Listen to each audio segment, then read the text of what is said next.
All right, सो देखो last class में मैंने आपको ऑक्सीडेशन नंबर का पूरा पीरियोडिक ट्रेंड बताया था डी ब्लॉक को छोड़ करके, राइट। इसमें एस पूरा डिस्कस हुआ है और पी पूरा डिस्कस हुआ है, डी अभी बचा रहता है, राइट। तो मैं एक क्वेश्चन से स्टार्ट करता हूं, पहले देखते हैं आप लोगों का क्या सेंस बना है। लिखो, identify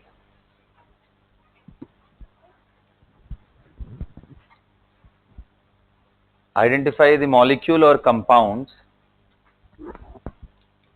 which can only act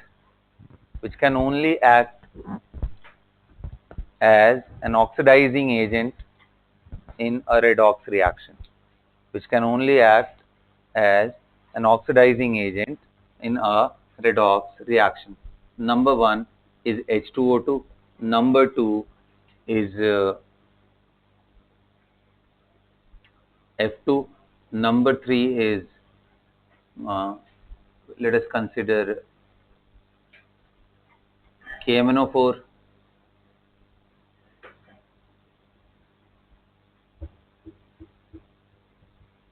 okay, K2Cr2O7, number 5 is Ki, number 6 is H2S, number 7 is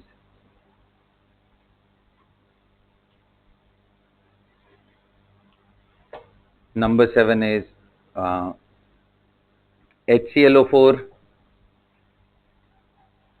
Do it, सोच के बताना।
हाँ जी, हो गया, ट्राई कर लिया।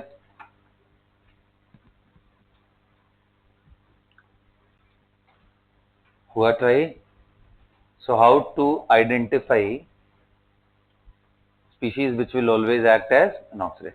मतलब ऑक्सीडाइजिंग एजेंट का खुद का क्या होता है? रिडक्शन। इसका मतलब हमें ये इंश्योर करना है कि उसका सिर्फ रिडक्शन हो सके, ये सुनो। और मोस्ट केसेस में सेंट्रल एटम पार्टिसिपेट करते हैं। तो ऐसा कौन सा स्पीशीज है जिसमें सिर्फ रिडक्शन पॉसिबल है, ऑक्सीडेशन पॉसिबल नहीं है? मतलब वो ऑक्सीडेशन नंबर के अपने पीक वैल्यू पे हो, सबसे हाईएस्ट वैल्यू पे। बताओ, ऑक्सीजन किस पे है? -1। बोलो। तो क्या ये सिर्फ डिक्रीज होगा? नहीं सर, ये -2 भी जा सकता है और +2 तक भी जा सकता है ऑक्सीजन का। तो इसलिए ये दोनों तरीके से बिहेव कर सकता है, ऑक्सीडाइजिंग एंड रिड्यूसिंग। हाँ, अब उनमें पूछा जाए कि इसका मोर फेवरेबल क्या होगा, 50-50% तो कैरेक्टर कभी नहीं होता है। तो H2O2 किधर की तरफ जाना चाहेगा? -2 की तरफ, क्योंकि ऑक्सीजन कौन से स्टेट को एक्वायर करना चाहता है? More electronegative. इसलिए H2O2 का डोमिनेंट कैरेक्टर ऑक्सीडाइजिंग एजेंट का ही होता है। लेकिन मैंने ये नहीं पूछा डोमिनेंट बताओ, मैंने पूछा है सिर्फ यही काम करे, तो ये नहीं हो सकता। It can act as both, but again the more oxidising power will be there, reducing power will be relatively less. Now coming to F2, बताओ फ्लोरीन का हाईएस्ट स्टेट क्या होता है? 0। ये किसी भी रिएक्शन में सिर्फ माइनस में ही जा सकता है। तो this is the case which will always act as an oxidizing। कितने लोगों ने एटलीस्ट ये सही किया था? तो F2 कितने लोगों ने मार्क किया था? Very good, common sense develop हो रहा है। अब चलो KMnO4 देखते हैं। बताओ, यहाँ मैंगनीज का कितना है? +7। क्या सबको आया समझ में? एक्स मेथड से निकाल लिया ना बेटा? ठीक है, ये +7 आ रहा है, +7 आ रहा है। तो मैंगनीज का चेक करते हैं। बताओ, मैंगनीज का कॉन्फ़िगरेशन क्या होता है? Mn25, मतलब आर्गन 3d5 4s2। इसके ये और ये सारे इलेक्ट्रॉन निकाल लो तो अब कुछ बचा ही नहीं निकालने के लिए। 3d0 and 4s, तो ये किस में आएगा? Mn, यानी ये भी अपने हाईएस्ट वैल्यू पे ही है। नोबल गैस के बाद जितने इलेक्ट्रॉन बचे थे हमने सबको निकाल लिया। इसका मतलब ये भी कैसा काम करेगा? Always act as an oxidising agent.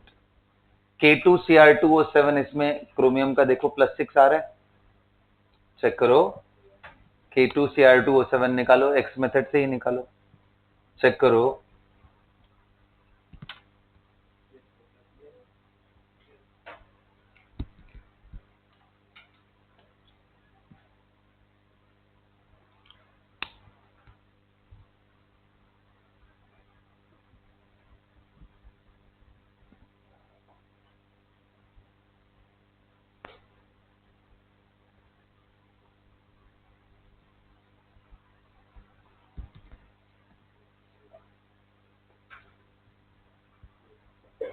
आ रहा है? क्या ये हाई स्टेट है? तो ये भी काम करेगा। KI सर, ये तो सवाल ही नहीं उठता, ये तो अपने मिनिमम स्टेट में। क्यों नहीं मेरा ध्यान पोटेशियम पे जा रहा है? पोटेशियम तो यार +1 ही शो करता है कंपाउंड्स में, तो वो कहाँ जाएगा? उसको 0 ले जाना सबके बस की बात नहीं। बहुत एक्टिव मेटल्स में से H2S में सल्फर, तो it is a reducing agent. ये रिड्यूसिंग एजेंट है, ये रिड्यूसिंग एजेंट। HClO4, क्लोरीन इन हाईएस्ट ऑक्सीडेशन स्टेट। सभी को समझ में आया? हाँ, तो आप पहचान जाओगे कुछ अच्छे ऑक्सीडाइजिंग एजेंट? बोलो व्हाट इट। अच्छा, अब मैं एक और इंटरेस्टिंग चीज तुम्हें बताता हूँ, ध्यान से देखो, अच्छे से देखो। पोटेशियम नाइट्रेट या sodium nitrate, when taken in acidic medium, when clubbed in acidic medium, acts as a powerful oxidizing agent। ये जितना कल आपको ऑक्सीडेशन नंबर, रिलेटिव स्टेबिलिटी बताया था ना, उसी का एप्लीकेशन चल रहा है बस। ओके, बताओ, ये पावरफुल ऑक्सीडाइजिंग एजेंट है? होगा, कैसे पता? नाइट्रोजन अपने हायर स्टेट में है और एसिडिक मीडियम में जनरली ऑक्सीडाइजिंग पावर ज्यादा होती है, आगे चल के आपको समझ में आएगा। तो इसलिए it will act as an oxidising agent, seems okay. वहीं अगर मैं बोल दूं Na3PO4 taken in acidic medium is not an oxidising agent, ये क्या होगा? ये क्या मजाक है? फॉस्फोरस भी तो अपने हाईएस्ट स्टेट में है, नाइट्रोजन भी अपने। तो क्या हाईएस्ट स्टेट इनफ है? नहीं, हाईएस्ट स्टेट इनफ तब होगा, पावरफुल की बात कर रहा हूं मैं, जब उसका हायर स्टेट स्टेबल ना हो, वो डिक्रीज करना चाहे।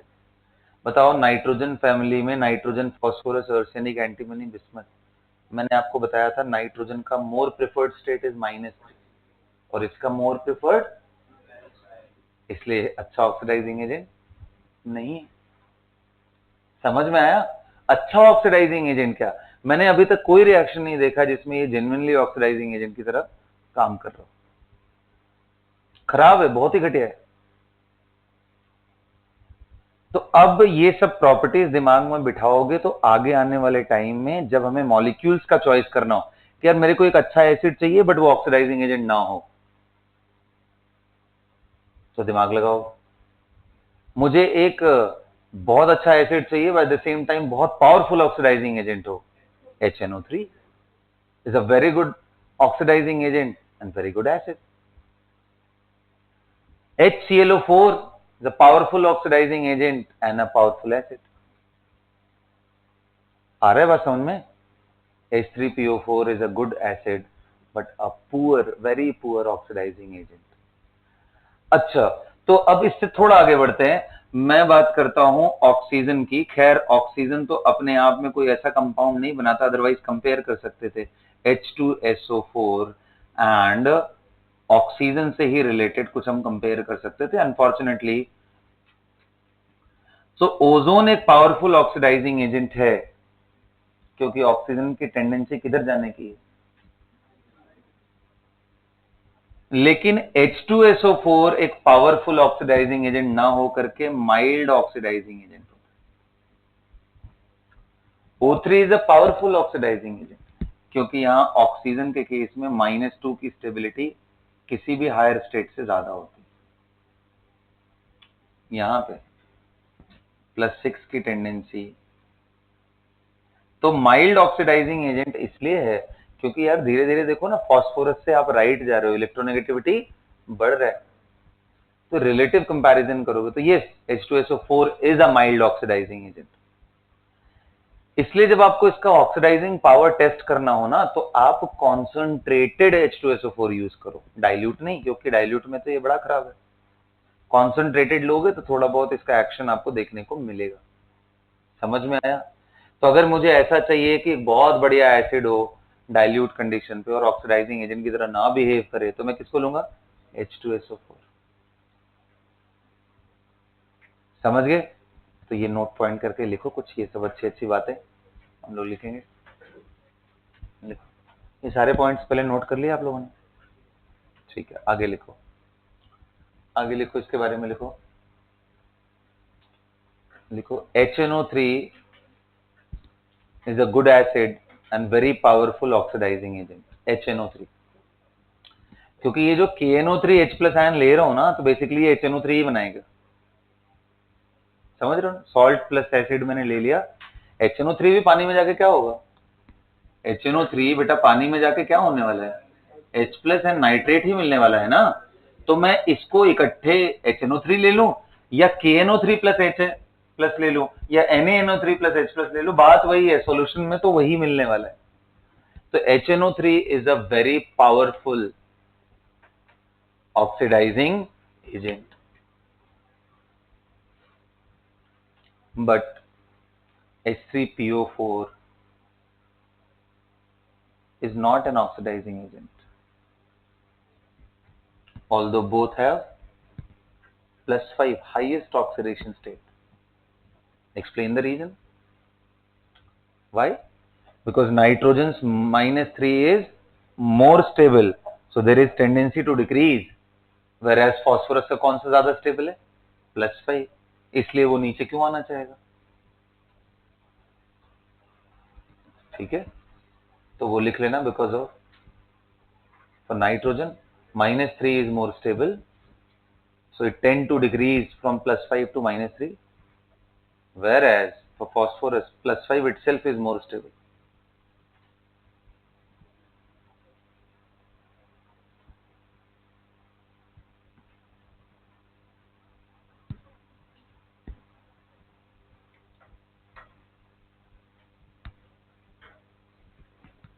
ठीक है, अगला लिखो, ozone is a very powerful oxidising agent, whereas H2SO4 in concentrated condition only, H2SO4 in concentrated solution only act as mild oxidizing agent. Otherwise in dilute it is not an oxidizing agent. Dilute H2SO4 is not a oxidizing agent. Concentrated H2SO4 is just a mild oxidizing agent. Again the reason is same. Sulphur की कौन सी state stable होती है बेटा, higher +6, और oxygen की -2, इसलिए वो powerful oxidising.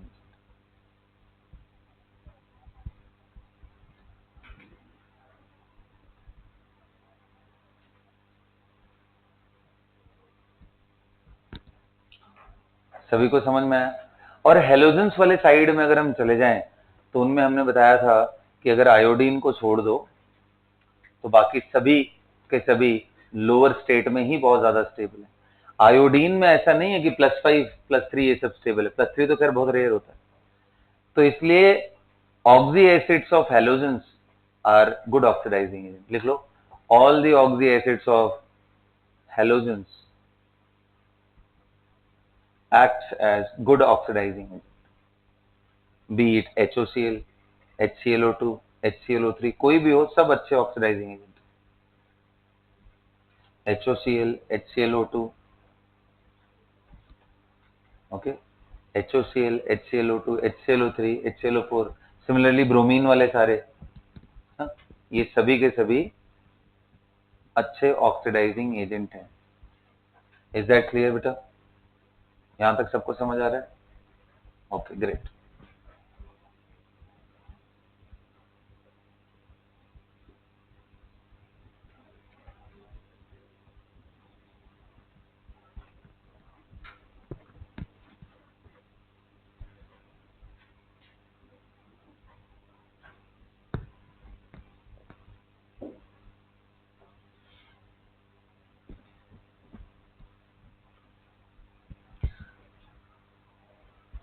Got it?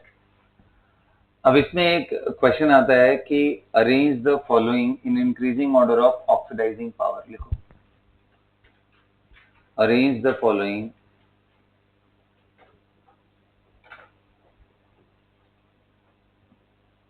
In increasing order of oxidising power. मतलब कौन बढ़िया ऑक्सीडाइजिंग एजेंट है उसको बताना। कौन सा मैं दे रहा हूं आपको case? I am going to give you F2Cl2Br2and I2।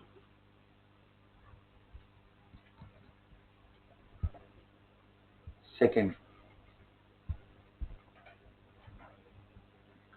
O3H2SO4, HNO3, HNO2, H3PO4।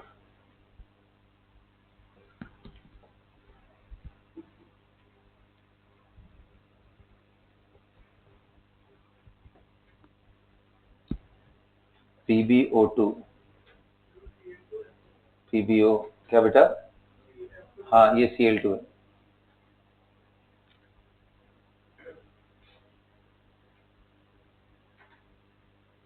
NaBiO3,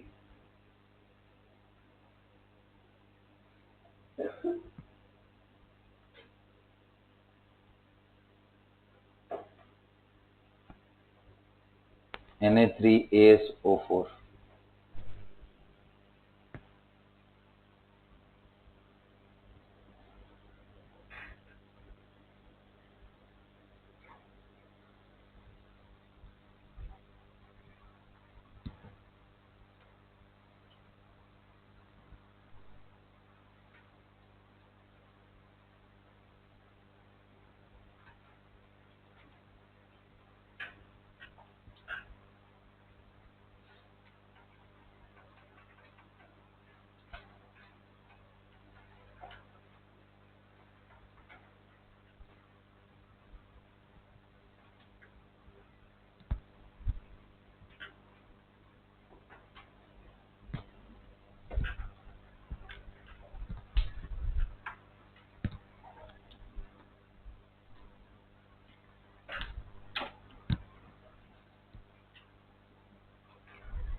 चलो पहला देखते हैं, what is the right answer. सबसे पावरफुल F2, अंडरस्टूड है, यही ऑर्डर। ठीक है, सभी को कोई प्रॉब्लम? फ्लोरीन की इलेक्ट्रोनेगेटिविटी बहुत ज्यादा है, इलेक्ट्रॉन लेना चाहेगा, ये सुनो। लेकिन इसको थोड़ा और अंदर से समझने की कोशिश करते, क्योंकि ये इतना आसान है नहीं जितना आसानी से मैंने आपको दिखा दिया है। देखो पूरा ऑक्सीडाइजिंग पावर इनका कैसे रिफ्लेक्ट होता है।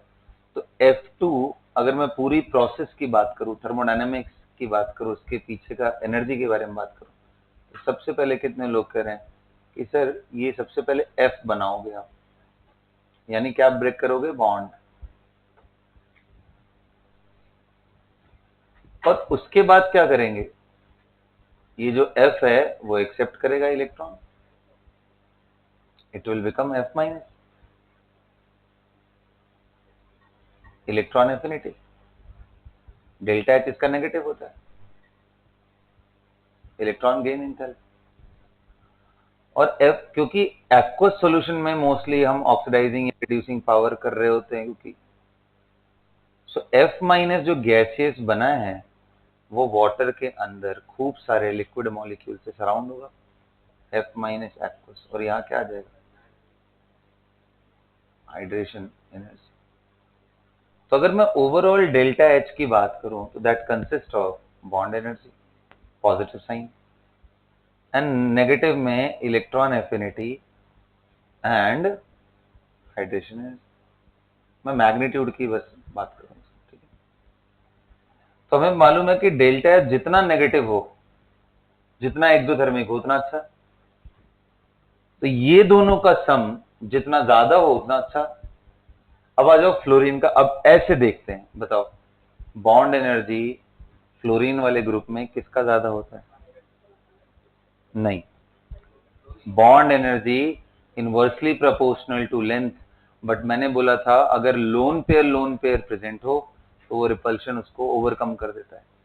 तो यहां आंसर क्या होता है, बॉन्ड एनर्जी का आंसर यहाँ पे F2 नहीं, Cl2 फिर Br2 फिर F2, तो जाके I2।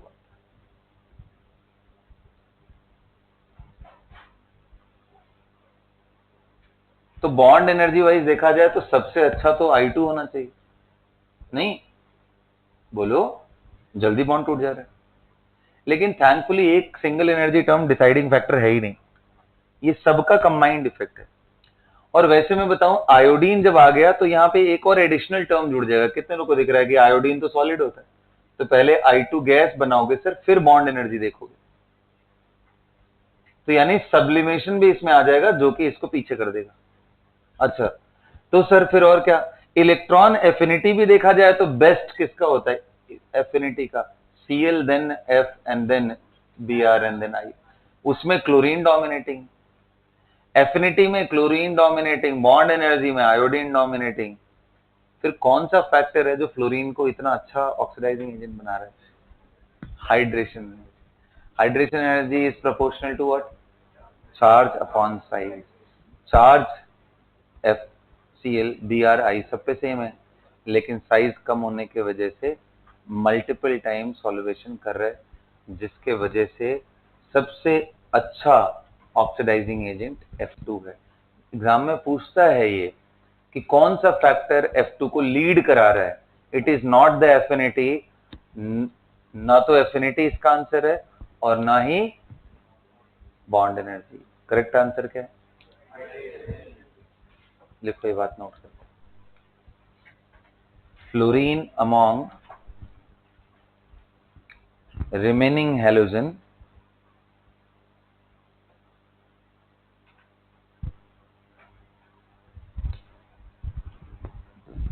is more powerful oxidizing agent due to its high hydration, due to its high hydration energy। Dominating factor है वो, हाई हाइड्रेशन एनर्जी। आपको अगर पूरे प्रोसेस में इंटरेस्ट है सो प्लीज ये पूरा बॉक्स को नोट कर लेना। डेल्टा H more negative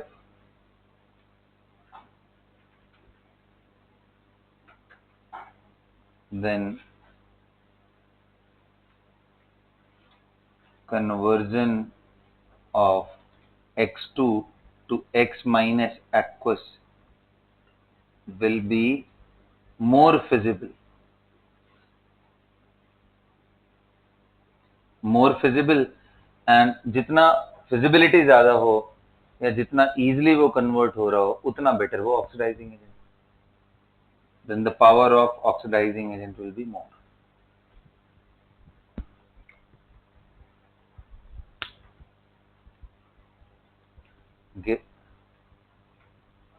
तो ये पूरा ऑक्सीडेशन का प्रोसेस मैंने आपके सामने लिखा है फॉर द हेलोजेंस।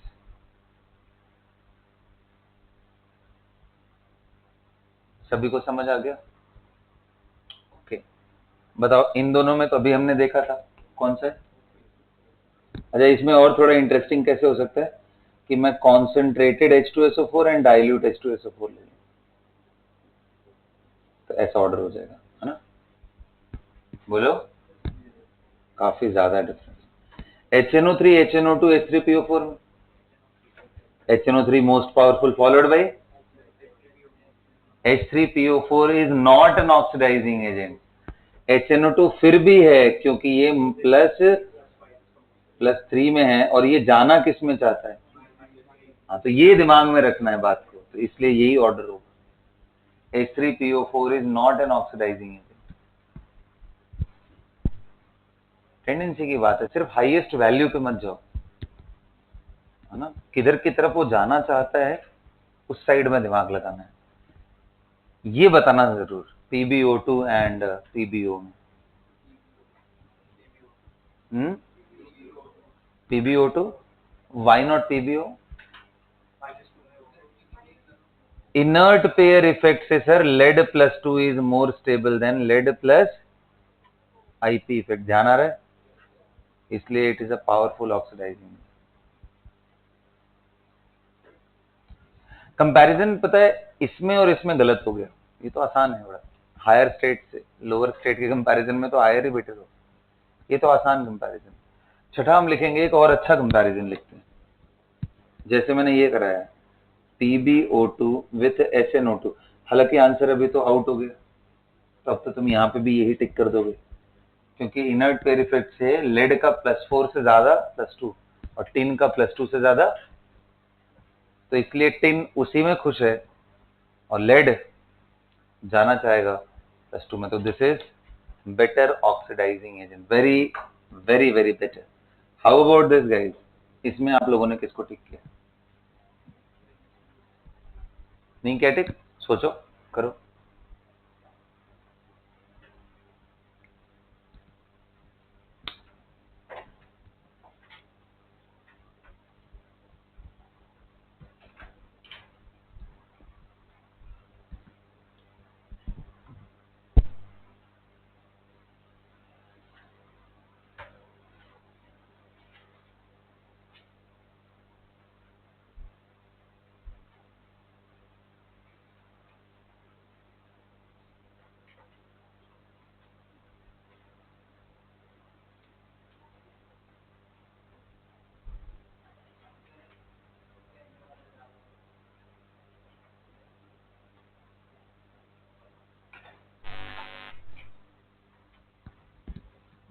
क्या होगा बेटा?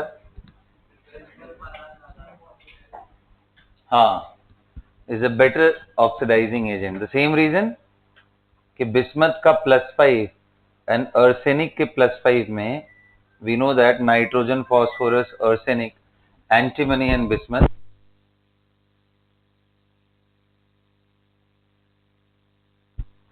we know that in nitrogen, phosphorus, arsenic, antimony and bismuth, यहाँ बिस्मथ के केस में इनर्ट पेयर इफेक्ट लगता है, तो +3 is more stable than bismuth plus IP effect.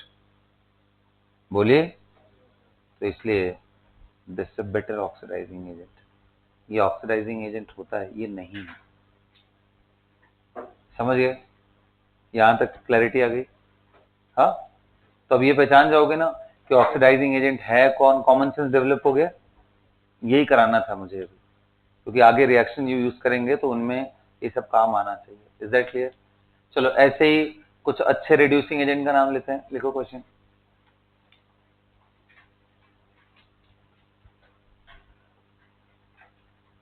Identify the species among the following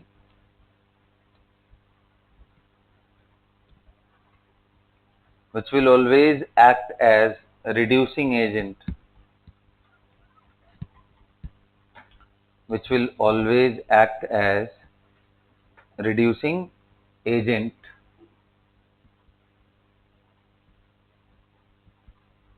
which will always act as reducing agent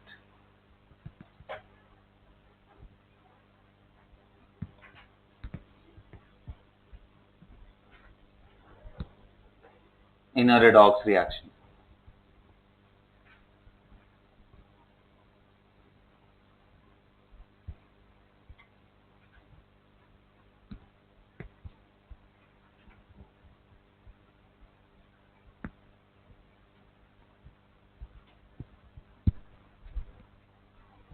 चलो,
चलो देखते हैं, जो क्या आंसर होगा इसका। H2O2 देखो -1 बीच के स्टेट में है, तो ये ऑक्सीडाइज भी हो सकता है, मतलब इसका अपना -2 है, +4 है। सल्फर का -2 से +6 होता है, और इसकी टेंडेंसी भी जाने की है हायर स्टेट में, और ऊपर से ये हैवी माइनस स्टेट में, तो इट विल एक्ट एज, ये लेड +2 से +4 नहीं जाना चाहता है, लेकिन सल्फर तो Ki में I-1 से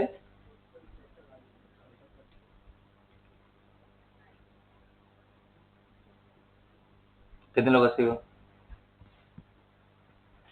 ठीक है, चलो ओके। सो अगर मैं आपसे पूछूं कि बेटा क्या कुछ अच्छे रिड्यूसिंग एजेंट का name, some good reducing agent.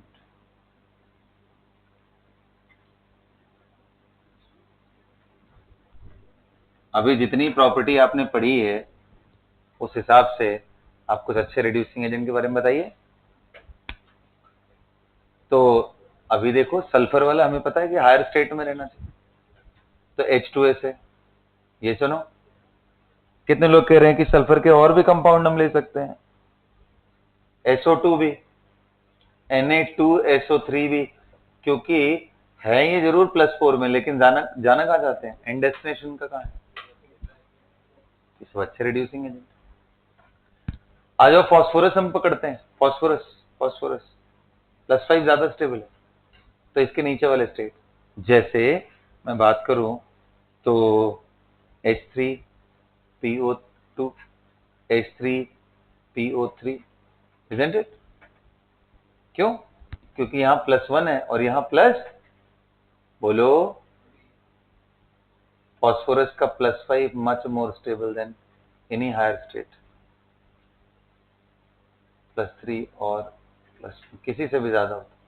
Sulphur का +6 मोर स्टेबल देन सल्फर, चाहे वो -2 हो या सल्फर प्लस, समझ में आ रहा है?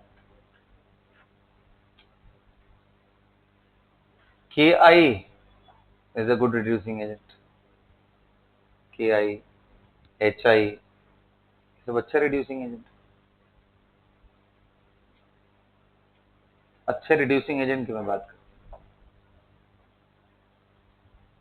आ रहा है बात समझ में? बोलिए। अभी डी ब्लॉक नहीं पढ़ा है, otherwise iron +2 is also very good reducing agent, ferrous, it have tendency, अभी आगे चल करके मैं डिस्कस करूंगा।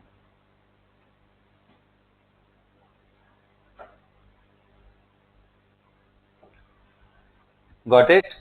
इसी तरीके से अगर मैं आपसे पूछूं name some good oxidising agent, KMnO4, HNO3, ozone, F2, K2Cr2O7, HClO4 of course, HClO3, even H2O2 यार, isn't it? Oxidizing agent always नहीं, गुड मैंने पूछा है, जो अच्छे oxidising agent. I am not saying that it will always act, ऐसे तो इसमें भी बीच वाले स्टेट में कई सारे, ऑलवेज की बात नहीं कर रहा हूं, जो अच्छे ऑक्सीडाइजिंग एजेंट, अच्छे रिड्यूसिंग एजेंट। H2O2 भी है आपके पास, और बात करोगे तो जितने हैलोजन होते हैं, in fact Cl2 also, even Br2 to reasonable extent is also good, तो Cl2 तो बहुत अच्छा है, Br2 इज ओके, और इनमें चले जाओ, HOBr हो गया, HBrO3, BrO4, इस सब के सब dot dot, there are many more, समझ गए ना? Even you can take HNO2 also, that is also good ना। सो आई होप कि जो मैंने वो आपको इतना कहानी सुनाया था ऑक्सीडेशन नंबर का, उसका आप ये फाइनल जो कंक्लूजन है ये समझ पाए हो गए, है ना? हेडिंग डालो, variation of oxidation number in 3D series. 3D series क्या है? डी ब्लॉक सीरीज जिसमें 3D में इलेक्ट्रॉन भर रहे हो, So variation of oxidation number in case of 3D series.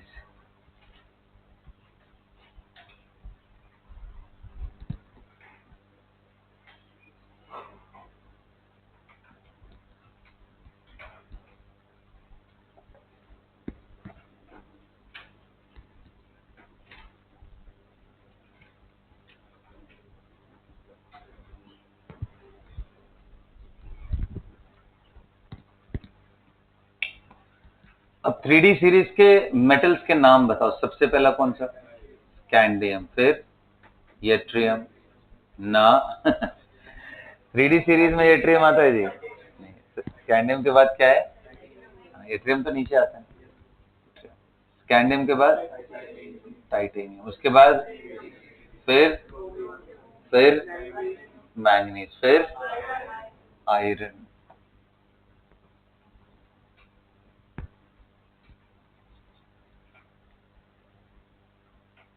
फिर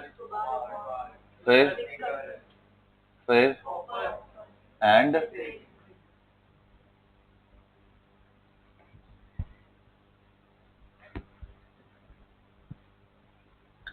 मैं 3D बड़े सोच समझ करके आपको बोल रहा हूं। मैं चाहता तो सीधा बोलता कि डी में, क्योंकि जैसा 3D बिहेव करेगा वैसा 5D 6D बिहेव प्रॉपर्टीज में यहाँ शिफ्ट है। यहाँ बड़ा उल्टा सुल्टा कहानियां हैं, लेकिन पहले हम लोग समझते हैं इसमें क्या। Scandium, titanium, vanadium, electronic configuration पहले कर लेते हैं। कॉन्फ़िगरेशन कितने लोग कह रहे हैं? सभी में आर्गन बाय डिफॉल्ट है। उसके बाद ये 3D 1 and 4s2, और इसका 3D 2 4s 3D 4s 3D 5 and 4s 3D 5 4s2। आ रहा है क्या समझ?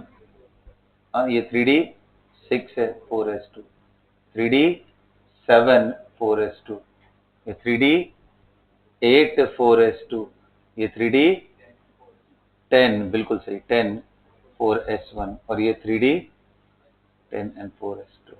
समझ में आ रहा है? बोलो। अब यहां थोड़ा बात समझने की है कि इनके केस में जो वेरिएशन होता है 3D के केस में, स्पेसिफिकली 3D के केस में,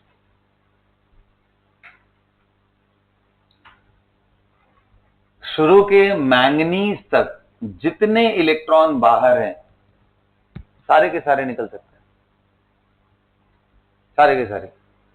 यानी हाईएस्ट स्टेट में बात करोगे तो इसका कहां से कहां तक जा सकता है? +7 तक जा सकता है। कहां तक जा सकता है? अच्छा 7 तो है ही, इसके 6 का भी कंपाउंड मिलेगा, इसका 5 का भी कंपाउंड मिलेगा, इसका 4 का भी कंपाउंड मिलेगा, इसका 3 का भी कंपाउंड, 2 का भी कंपाउंड मिलेगा। कुछ डिफरेंस समझ में आ रहा है? जब हम नाइट्रोजन यानी पी ब्लॉक की बात करते हैं तो वहां ऑक्सीडेशन नंबर का वेरिएशन में 2-2 यूनिट गैप होता है। 3 के बाद 5, 5 के बाद 7, 7 के बाद, अच्छा 7 के बाद तो मुश्किल है ना, 2 यूनिट। ऑड है तो ऑड, इवन है तो इवन। यहां कोई ऑड इवन कुछ नहीं, सीधा प्लेन 3 4 5 6 7 तक है। कबीर खड़े हो जाओ, यहां कहां तक जा सकते हैं? करते करते करते करते करते करते +6, 5 कैसे बोल दिया? एक ये और 5 ये, टोटल मिला के 6 इलेक्ट्रॉन पूरे निकल सकते हैं +6। इसका हाईएस्ट कहां तक जाएगा? कुछ पिरामिड बनता हुआ दिख रहा है, इसका कहां तक जाता है? और इसका only 3 is the stable state. मतलब ऐसे पॉसिबिलिटी में तो 2 3 सब है, ओनली स्टेट, इसमें और कुछ नहीं होता है। इसमें डॉट डॉट डॉट किया है सब में, तो ये देखो ऐसा। अब इसके बाद इंटरेस्टिंगली ये इधर की तरफ ऐसे चला, जिंक का सिर्फ और सिर्फ कैसा होता है? +2। वरना सोचो 10 और 2 मिला के 12 इतना पॉसिबल नहीं है यार, जितना मन करे उतने इलेक्ट्रॉन नहीं निकाल सकते। और वैसे भी मैं बता रहा हूं, ये जो 7 निकाला है ना, ये Mn+7 फ्री स्टेट में कभी नहीं मिलेगा, कंबाइंड स्टेट में ही मिलेगा। और +7 का कंपाउंड मैंगनीज की सिमिलैरिटी, वैलेंस शेल में कितने इलेक्ट्रॉन दिख रहे हैं? 7 7 पी ब्लॉक में किसके पास होता है? हेलोजन। तो वहां का कंपाउंड हाईएस्ट स्टेट वाला कौन सा है? HClO4। तो वैसे ये क्या बनेगा? HMnO4। और इसी का सॉल्ट वर्जन ले लोगे तो KMnO4। Similar to HClO4 and KClO4। इसका नाम क्या था? पर क्लोरिक एसिड। इसका नाम पर मैंगनीक एसिड। इसका नाम पोटेशियम पर क्लोरेट। इसका नाम पोटेशियम पर मैंगनेट। समझ में आ रहा है? तो काफी सिमिलैरिटी। तो इसलिए मैंने बोला कि ऐसा नहीं है कि Mn फ्री स्टेट में +7 में घूमता हुआ मिलेगा, कोई चांस ही नहीं है। ये मैंगनेट के फॉर्म में ही मिलता है +7 में, KMnO4। Got it? तो देखो आयरन का थ्योरेटिकली अगर हम सोचे तो हमें लग रहा है कि यार 6 and 2 8 तक ऐसा कुछ होता नहीं है। जो इसके कॉमन स्टेट रिपोर्टेड है सबसे कॉमन है +2 एंड +3। ये दोनों कॉमन है। सर्कल्ड सबसे स्टेबल स्टेट्स में से मैं दिखा रहा हूं जो सबसे कॉमन है बेटा। सबसे कॉमन स्टेट में बता रहा हूं +2। इसके अलावा +4 भी देखा गया है but it is very rare.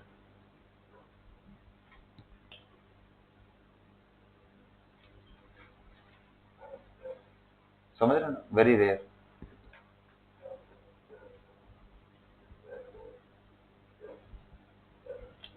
आप देखो कोबाल्ट के केस में सबसे कॉमन स्टेट है 2 and 3।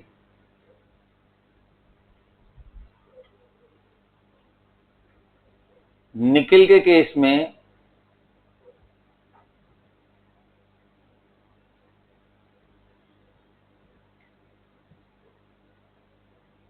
+2 +3। कॉपर के केस में +1 and +2। These are the most common state, cuprous and cupric. Nickel के स्टेट में +2 +3 एंड +4 तक भी रिपोर्टेड है। ऐसे तो देखो इसमें देखा जाए तो बहुत रेयर स्टेट में +6 भी है। एंड कोबाल्ट के केस में +4 तक तुम्हें देखने को मिलेगा। 5 वाले स्टेट भी ऐसे जेडली में लिखा हुआ है कि बहुत रेयर स्पीशीज में ऐसा मिलता है। बट अगेन जैसा मैंने बोला कि हमें सिर्फ मतलब किससे है? सर्कल वालों से, है ना?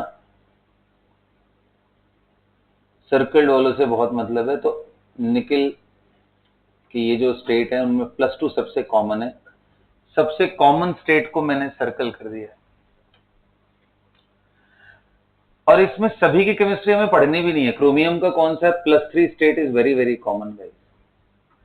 6 and 3 इनका सबसे कॉमन है। होता तो इसका वही अगेन +2 से लेके सारे स्टेट दिखा लो। तो ये देखो एक पिरामिड जैसा बन रहा है ना ऑक्सीडेशन नंबर। पहले ऐसे बढ़ रहा है हायर स्टेट तक, फिर घट रहा है।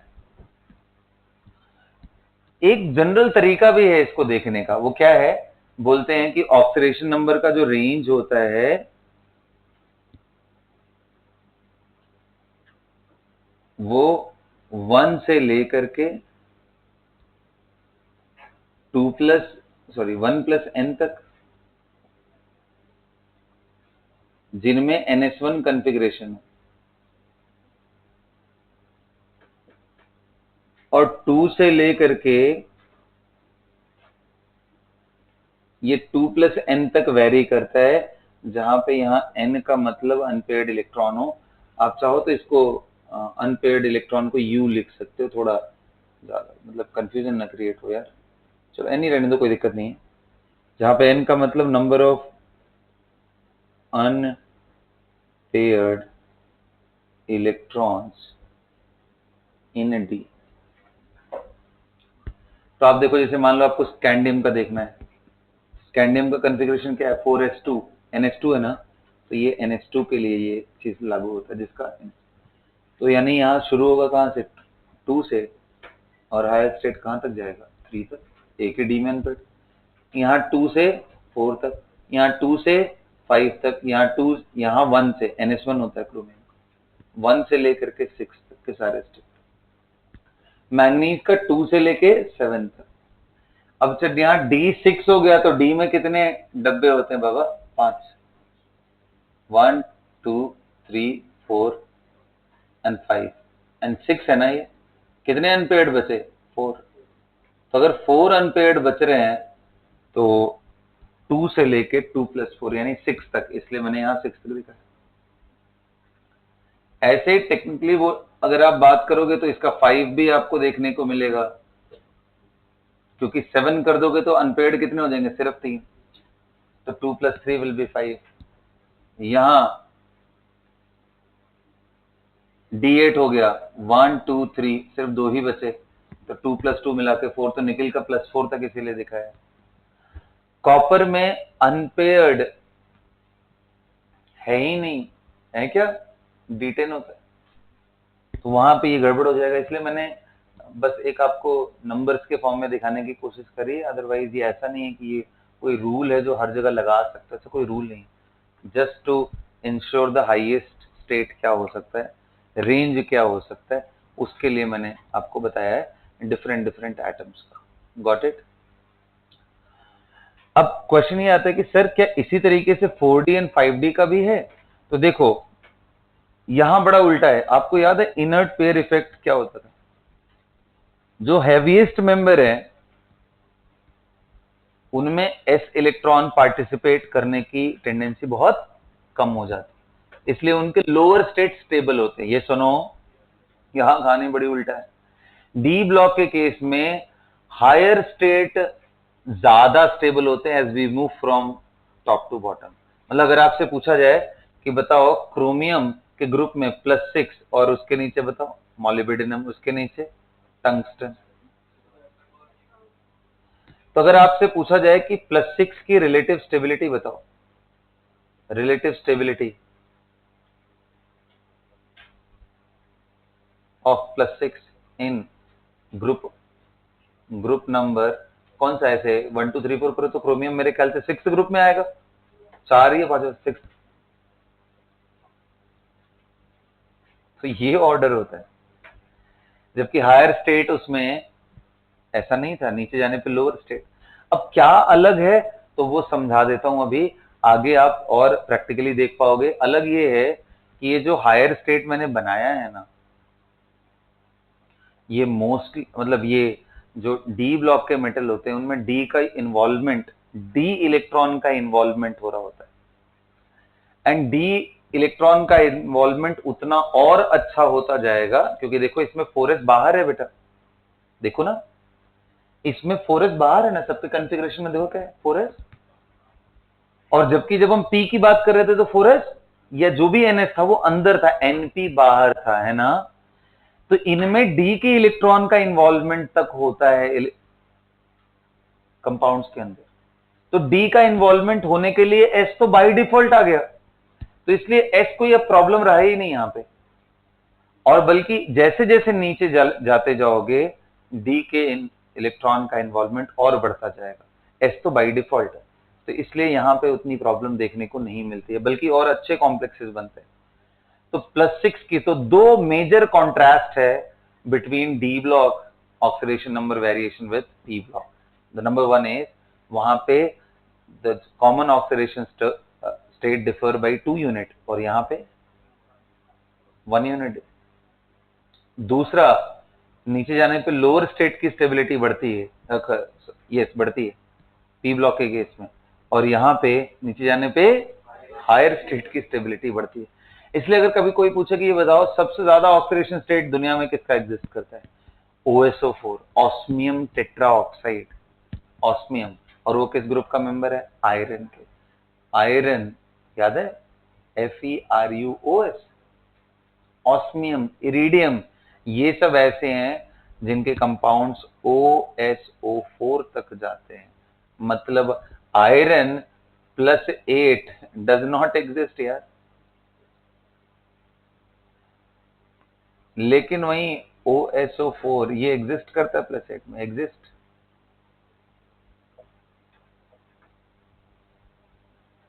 तो ये सब कुछ एग्जाम्पल्स हैं जो ये शो करते हैं कि भाई हायर स्टेट की स्टेबिलिटी यहां डाउन द ग्रुप इंक्रीज करती है. So these are two major contrast in. अच्छा, आपसे पूछा जाए कि चलो सर मेटल तो सब जगह आपने बताया, एस में भी मेटल ही मेटल है, पी में भी मेटल्स हमें दिखते हैं, नॉन मेटल्स भी दिखते हैं metalloids.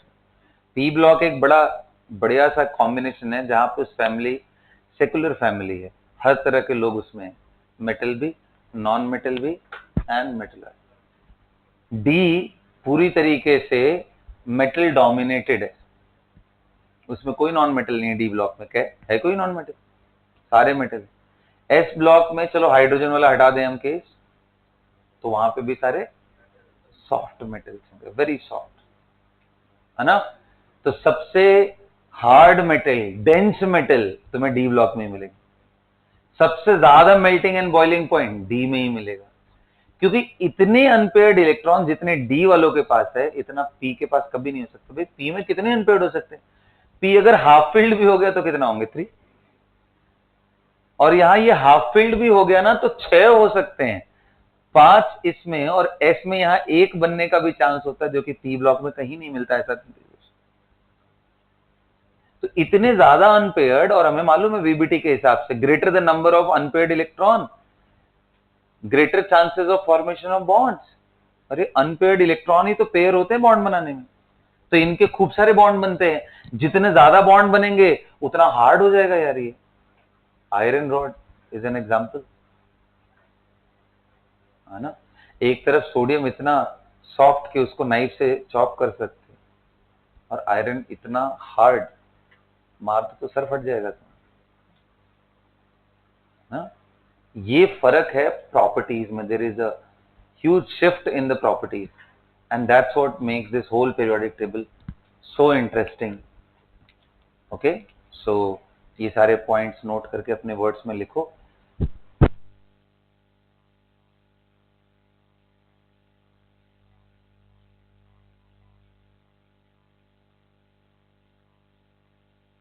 So first, have you written this pyramid?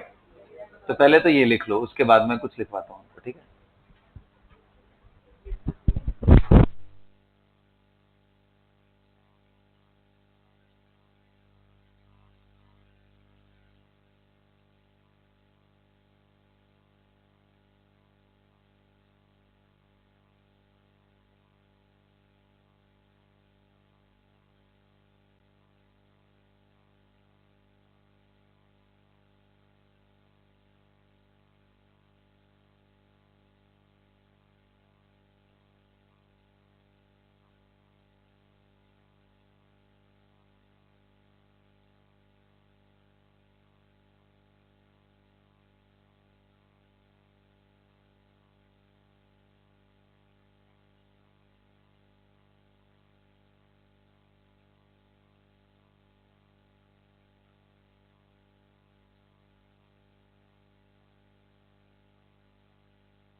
चलो हो गया, नोट कर लिया सबने? ओके हाँ, सो लिखो जो 2 पॉइंट सबसे इंपॉर्टेंट मैंने बताए थे, लिखो D block elements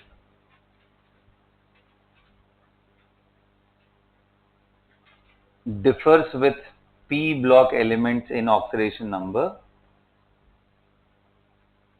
Yeah. Differs in oxidation number. Number 1, सबसे पहला पॉइंट लिखो,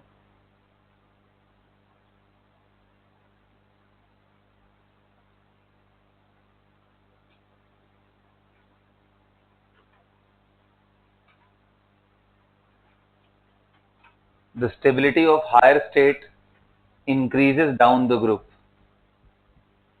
in case of D block, whereas in P lower state की स्टेबिलिटी इंक्रीज करती थी। ध्यान है ना? तो बस इतना ही काफी है। Stability of higher state increases down the group, stability of higher state increases down the group. और ये लिख लो, रिलेटिव स्टेबिलिटी के ये दोनों एग्जांपल लिख लो।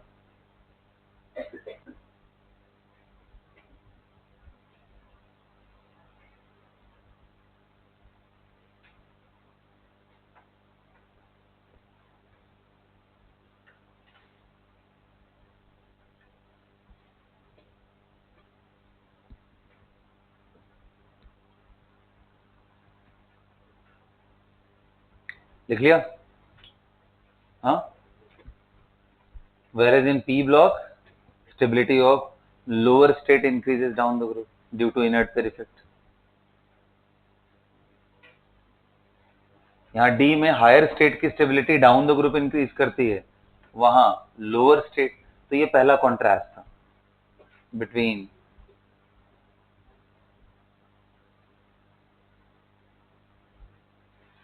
Got it.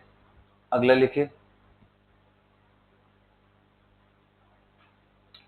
in P block elements the common oxidation states differs by 2 unit।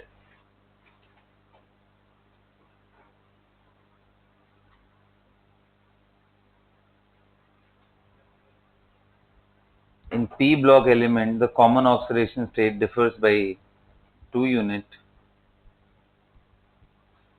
whereas in D block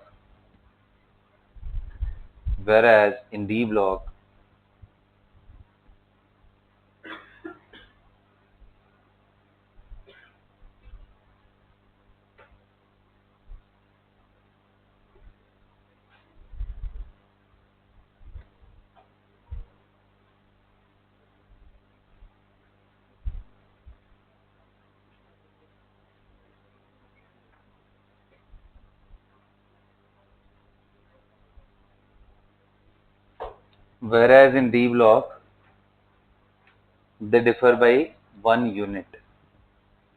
okay, अब example में लिख लेना कि बोरॉन फैमिली में +1 एंड +3, नाइट्रोजन आप कार्बन फैमिली की बात करो, कार्बन सिलिकन +2 +4, ये सुना 2 यूनिट का डिफरेंस। जबकि यहां पे आप बात कर लो सब सारे oxidation states, in case of chromium +1 +2 +3 +4। Okay, ये एग्जांपल है इसका, वैसे तो मैंने समझा दिया। Got it? यहां तक सबको क्लैरिटी है? बोलिए। अब मान लो इसी पे एक क्वेश्चन ऐसा पूछ दे कि बताओ भाई आपको क्या लगता है which is more powerful oxidising agent, K2Cr2O7 और उसी के साथ उसके ग्रुप का बना ले, क्रोमियम डाइक्रोमेट है ना ये, तो ऐसे ही मान लो K2 एंड उसके नीचे क्रोमियम के नीचे बताओ कौन है, तो MO2O7 ऐसा बना दे, फिर और उसके नीचे K2W2O7 ऐसा बना दे। अब पूछे ऑक्सीडाइजिंग पावर बताओ, बेटर होगी क्योंकि हायर स्टेट की स्टेबिलिटी यहाँ नीचे वालों की ज्यादा हो गई। ऑक्सीडाइजिंग पावर, ऐसे क्वेश्चन आपको इम्प्रोवाइज किए जा सकते हैं। Just showing you how can the question be framed in this. Okay, so बेटा इतना समझा लेने के बाद, ये सब समझ गए आप, तो देखो ये इसका पर्पस बस इतना था ताकि आपको हाईएस्ट स्टेट समझ में आ जाए, क्रोमियम का कितना है, मैंगनीज का कितना है और वेनेडियम का कितना है। क्या क्लियर हो गया? बोलो, क्लियर हो गया ना? अब क्वेश्चन लिखो, ठीक है। We are done with the oxidation number variation completely. Question करेंगे और आगे बढ़ेंगे।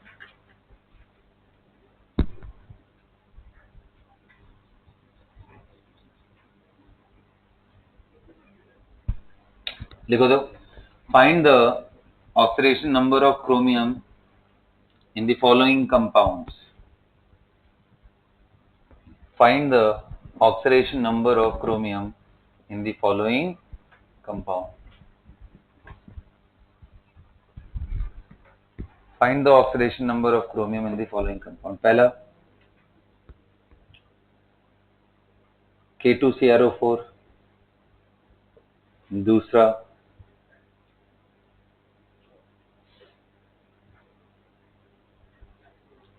CrO3, third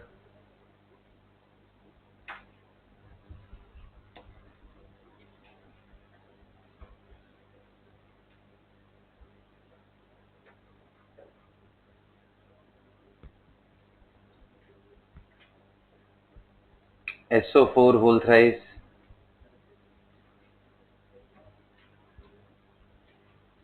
CrO5,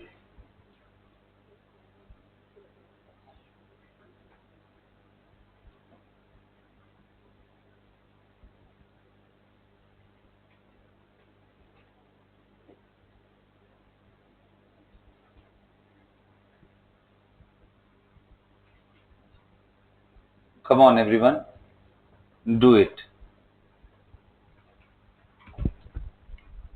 do it.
चलो बेटा, कर लिया आप लोगों ने?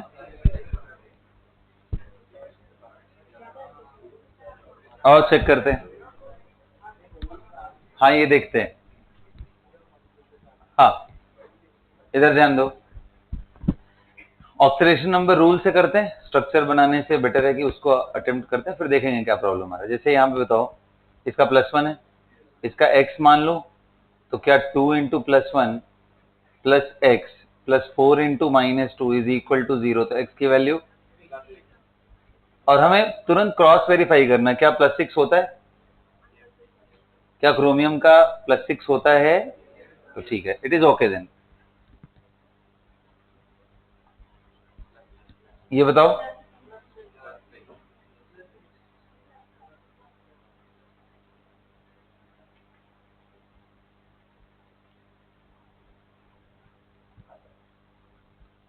How about this? क्रोमियम का x है तो 2x। सल्फेट का कितना होता है?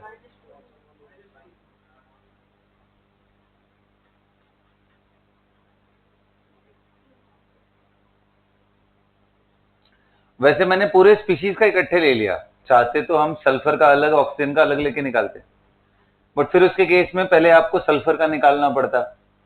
आप ऐसे भी कर सकते हो। बताओ, सल्फर का कितना है? +6। कितने ऑक्सीजन है? 4। और सभी का कितना है? -2। जोड़ोगे तो कितना आएगा? बोलना। तो इसलिए पूरे सल्फेट का मैंने -2 ले लिया। कोई दिक्कत भाई? जो उस पे चार्ज है वही हमारा फाइनल हो गया। तो ऐसे करके यहाँ 3 इंटू, आइडियली ये पूरा टर्म लिखना चाहिए मुझे, लेकिन सीधा सीधा सल्फेट में हमें पता है -2 आ रहा है, तो मैंने सीधा उसी को यूज कर लिया। कोई दिक्कत क्या? तो एक्स की वैल्यू कितनी आ गई बेटा? मजे की बात इन दो मॉलिक्यूल में है, पता है क्या मजे की बात है? अगर आप x प्लस 5 इंटू -2 करोगे तो यार 0, x की वैल्यू कितनी? 10 आ जाएगी, जो कि बियॉन्ड रेंज। यानी गलत हो गए। ये तो गलत बात है बिल्कुल, ऐसा तो हो ही नहीं सकता। क्या करें? We have to draw the structure. अच्छा, this is signal that there can be the presence of, and yes there is, you know the structure of CrO5 is like butterfly. You don't know? Here I am telling you. Fly. This is butterfly.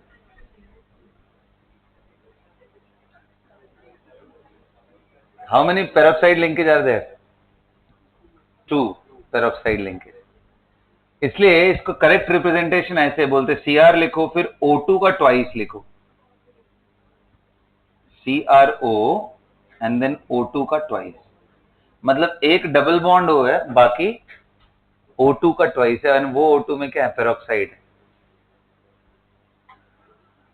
आ रहा है बात समझ में? हाँ, बोलना क्यों? कौन से स्टेबल नहीं? अच्छा, तू ओके, फाइन, गुड क्वेश्चन। तो वंश ये कहना चाह रहा है कि सर आपने पहले हमें कई बार मना किया हुआ है कि जैसे हम लोग O3 का स्ट्रक्चर उस समय ड्रॉ किए थे, आपने मना कर दिया था कि ऐसे मत करो, ये गलत बात है, और आज आप उसी गलत बात को प्रमोट कर रहे हो।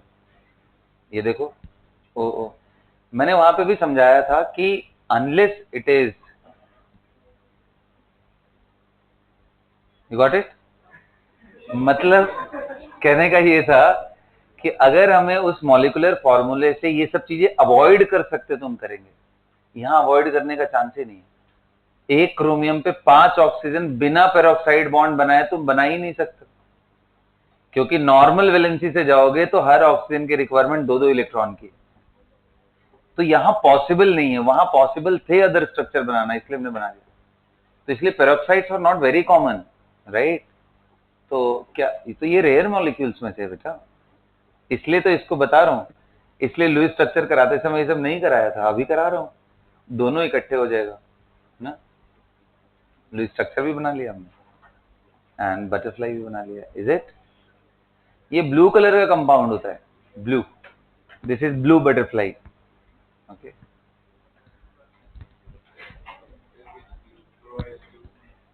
अच्छा रॉयल ब्लू एंड वो सब पूछोगे तो आई डोंट नो, इतना मुझे, वो त्रिज्या वाला ब्लू कलर है ना वैसा होता है। कौन सा ब्लू? ठीक है, गॉट इट। यहाँ तक सपोज क्लियर हो गया ना बेटा? ओके, तो यहां तक समझ आया कैसे निकालना है पेरोक्साइड। अच्छा ये देखो केस, ये भी बड़ा इंटरेस्टिंग है, इसमें भी दिमाग खराब हो जाएगा। 16 - 3 अमोनियम, सॉरी यहाँ NH3 नहीं बेटा, यहाँ NH4 अमोनियम है, ठीक है, थोड़ा करेक्शन करो। अच्छा तो ऐसे कर रहे हो जैसे उस केस में तुमने निकाल ही लिया था। ये बच्चे, रुक जाओ, घबराओ मत, अभी रिजल्ट आ रहा है ना केमिकल बॉन्डिंग का, मिलते तुम लोगों से उसके बाद।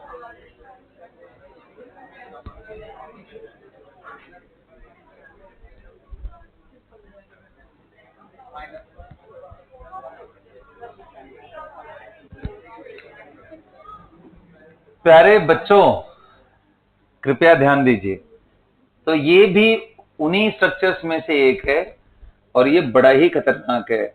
इसमें आप गिनते जाओ कितने पेरोक्साइड लिंकेज, और ये आप अपने से कर भी नहीं पाओगे यार, ये बताना ही पड़ेगा। बटरफ्लाई के पंख तोड़ दिए गए हैं, तो ऐसा हो गया। यहां अमोनियम आयन, अब बताओ ऑक्सीडेशन नंबर कितना है, बताना बेटा। इसके केस में कितना है? +6। इधर ले गया, इधर ले गया, इधर ले गया, इधर, और यहां पे कितना?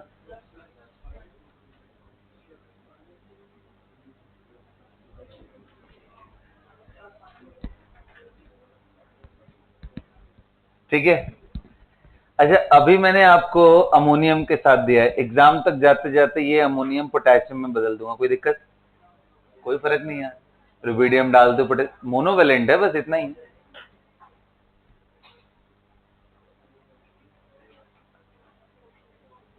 ठीक है सब, बोलो। ठीक,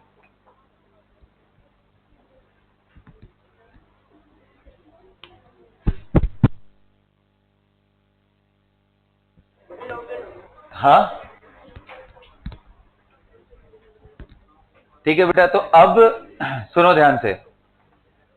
तो ऑक्सीडेशन नंबर जो जनरल कंपाउंड्स में निकाल सकते थे, ऑक्सीडाइजिंग एजेंट क्या होता है, ऑक्सीडेशन रिडक्शन, ये जितने बेसिक पॉइंट है ये लगभग कवर हो गए। इसलिए बोल रहा हूं क्योंकि एक अभी भी ऐसा पार्ट है जो बॉक्स वाले कंपाउंड आते हैं, बड़े स्पेसिफिक से बॉक्स वाले कंपाउंड। देखो कौन से, ऐसे वाले कंपाउंड देखो, K4Fe, ऐसा डरावना कंपाउंड आता है, और इसमें पूछेगा कि आयरन का स्टेट बताओ। फिर ऐसा आ जाएगा क्रोमियम H2O होल 6 3+, इसमें क्रोमियम का बताओ। तो ये जो डब्बे वाले कंपाउंड है ना, ये क्लास 12th में पढ़ना है, टॉपिक का नाम है कोऑर्डिनेशन केमिस्ट्री। ऑक्सीडेशन नंबर अभी निकालना सीख लेते हैं, कॉमन कॉमन का तो अभी आ जाएगा, बहुत प्रिसाइज आपको क्लास 12th में बताऊंगा, लेकिन अभी इतना तो जानना है ताकि हमारे इससे रिलेटेड क्वेश्चंस 11th क्लास में कोई अटकने नहीं चाहिए। ठीक है, लिखो oxidation number in case of central metal of complex compounds. Oxidation number in case of central metal of complex compound.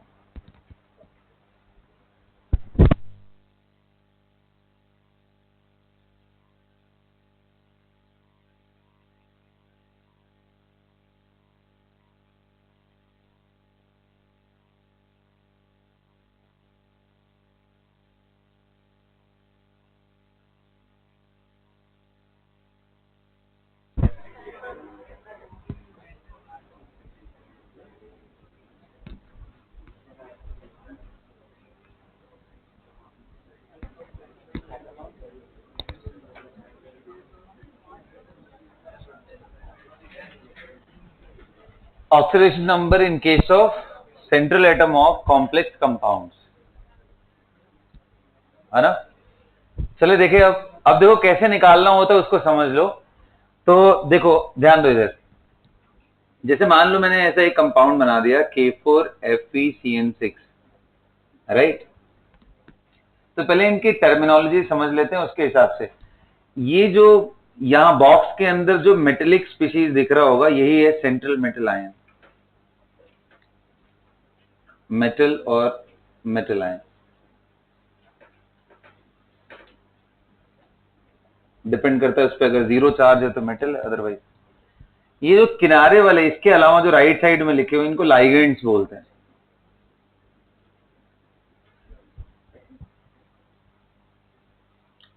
तो this is central metal ion and these are ligands. और ये बाहर वाले सब आयनोस्फेयर वाले हैं, तो ये तो नॉर्मल आप देख के भी समझ जाओगे। अब सबसे इंटरेस्टिंग पार्ट यही है कि ये जो पार्ट है ना, इनके ऑक्सीडेशन नंबर को सीधा सीधा हम याद कर लेते कलेक्टिव फॉर्म में। जैसे अभी थोड़ी देर पहले मैंने सल्फेट का यूज किया था, सीधा -2 यूज किया था, I did not right sulphur का इतना। तो ऐसे इन सभी के मैं कुछ आपको नाम बता दे रहा हूं। और उन तो सबसे पहले देख लेते हैं न्यूट्रल। न्यूट्रल लाइगेंड जो सबसे कॉमन लाइगेंड है, सिर्फ उनका पूरा लिस्ट आपको। न्यूट्रल का मतलब जिसपे कोई चार्ज नहीं, जैसे H2O, कोई चार्ज है क्या इस पे? अमोनिया, कोई चार्ज है क्या? ईन, ईन बोलते हैं बेटा इसको, NH2 CH2 CH2 NH2, इसको इथिलीन डाइअमाइन बोला जाता है, इसका शॉर्ट फॉर्म है ईन, ऐसा लिखा है। ये भी न्यूट्रल है। कार्बोनिल CO, ये न्यूट्रल है। ये कभी भी आपको दिखाई दे, सबसे कॉमन मैंने आपको बता दी, सबसे कॉमन यही होने वाले। इसके अलावा यहां मैं आपको दिखा रहा हूं नेगेटिवली चार्ज लाइगेंड्स। एक तो क्लियरली आपको दिख रहा होगा हेलोजन X-, यानी F-, Cl-, Br- एंड ये सबसे कॉमन। अरे जो लुईस बेसिस मैंने आपको पढ़ाया था ना, वो सब लाइगेंड की तरह काम कर सकते हैं, पेयर ऑफ इलेक्ट्रॉन उनके पास हो, है ना, X-। इसके अलावा कितने लोग कह रहे हैं OH-, बोलो। अच्छा OH- हो गया, NH2- अमाइड हो गया, साइनाइड हो गया, है ना, HCN हो गया, HCN, NCS और HCN एक ही बात है, फर्क सिर्फ बॉन्डिंग का है थोड़ा सा। चार्ज उस पे मोनोवेलेंट है, इस पे मतलब -1 चार्ज है सारे। तो ये सबसे कॉमन जो यूज होने वाले हैं, मैं उनके बारे में आपको डिस्कस कर रहा हूं। बाकी आपको मालूम है सल्फेट, कार्बोनेट, इन सब पे चार्जेस आपको पता है, तो ये यूज होने वाले हैं in form of this. Did you get it? अब मुझे बताओ, अगर इसका निकालना हो यूजिंग दिस इंफॉर्मेशन, तो क्या नहीं निकल जाएगा? बताओ पोटेशियम का कितना होता है? +1। ये सुनो, आयरन का मुझे नहीं पता, मैंने X एज्यूम कर लिया, कोई दिक्कत? साइनाइड का कितना है? -1 इज इक्वल टू, भाई पूरे, अच्छा 6 है यहाँ पे, सॉरी, 6 × 1 इज इक्वल टू, तो बताओ यहाँ से X की वैल्यू कितनी आ गई? तो आयरन इज प्रेजेंट इन +2। ऐसे ही बताओ, मैं आपको लिख रहा हूं यहाँ पे, ये लिस्ट नोट कर लो, फिर मैं क्वेश्चन देता हूं, करो।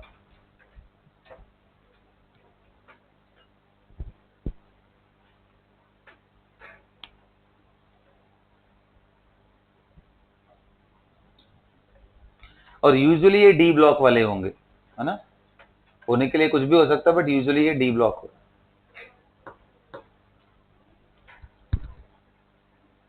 H-,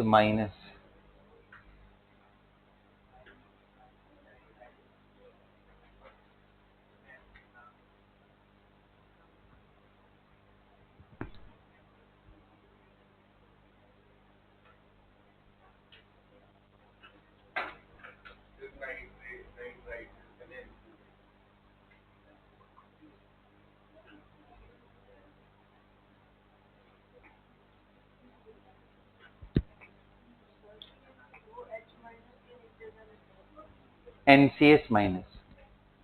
HCN है ना, इसको रीअरेंज कर दिया है, N पहले फिर C फिर S, NCS-, CN-, NH2-, OH-, sulphate, carbonate, oxalate, C2O4 2-, oxalate, short form में इसको OX लिखा जाता है।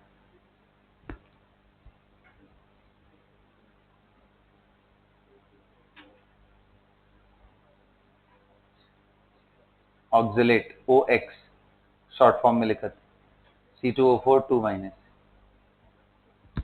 Got it? तो अब ये समझ गए। अब क्वेश्चन के फॉर्म में लिखो फाइंड द ऑक्सीडेशन नंबर, या आप निकालते जाओ डायरेक्टली। तो बताओ, मैंने अगर K3FeCN6 ले लिया तो क्या होगा बेटा?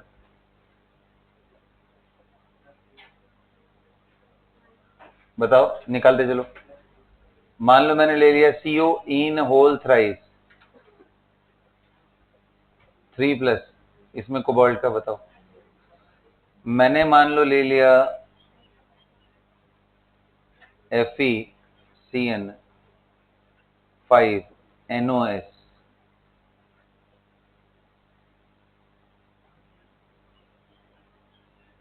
Na4, यहां पे NOS पे -1 होता है।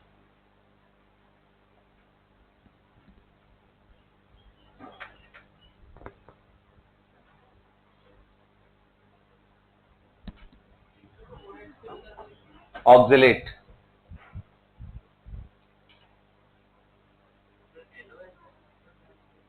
हाँ बेटा,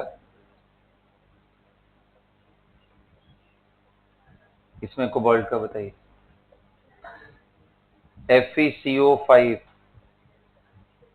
इसमें आयरन का बताइए।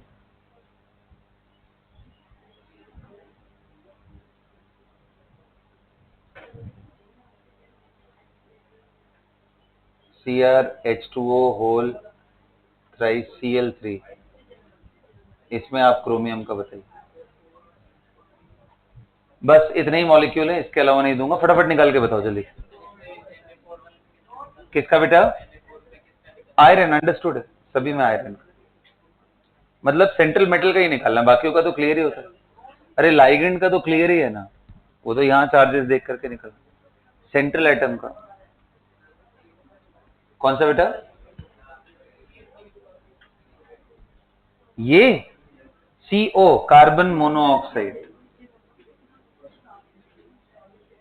जिसको कार्बोनिल बोलते हैं, CO5। लाइगेंड इसमें देखो न्यूट्रल में CO था ना, वही। हाँ, थर्ड में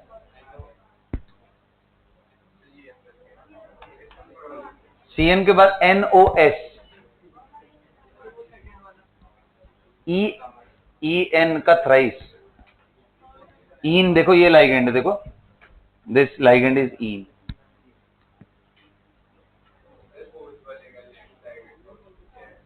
OX ऑक्सिलेट यार, यही तो था, OX का थ्राइस। चलो एक एक करके निकालते हैं। पहले ये बताओ, ये निकाल लिया सब लोगों ने? कितना आया? +3 इज द राइट आंसर। आप x एज्यूम करोगे तो 3 + x - 6 इज इक्वल टू 0, +3 आ गया। सबको समझ में आ रहा है? फाइनाइट का -1 होता है। चलो इसमें बताओ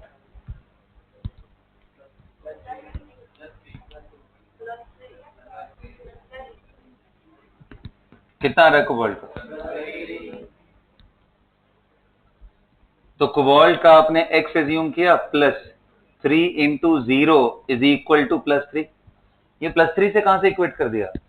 सम of oxidation number of each species is equal to charge on that. तो चार्ज इस पे कितना है? +3। x की वैल्यू कितनी आ गई? +3। Got it?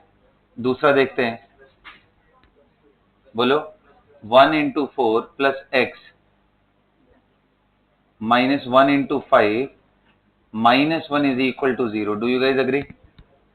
तो 4 + x - 6 इज इक्वल टू 0। तो x की वैल्यू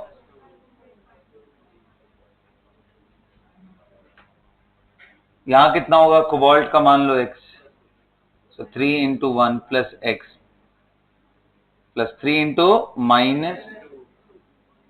-C2O4 होता है। हाँ ठीक है। x की वैल्यू कितनी? प्लस। और लास्ट वाले में कितना? सेकंड लास्ट, x + 5 × इसकी बात कर रहा हूं। तो x की वैल्यू यहां बता बेटा, x + 3 × 0 + 3 × इज इक्वल टू 0। तो x की value. So that's all for the class today.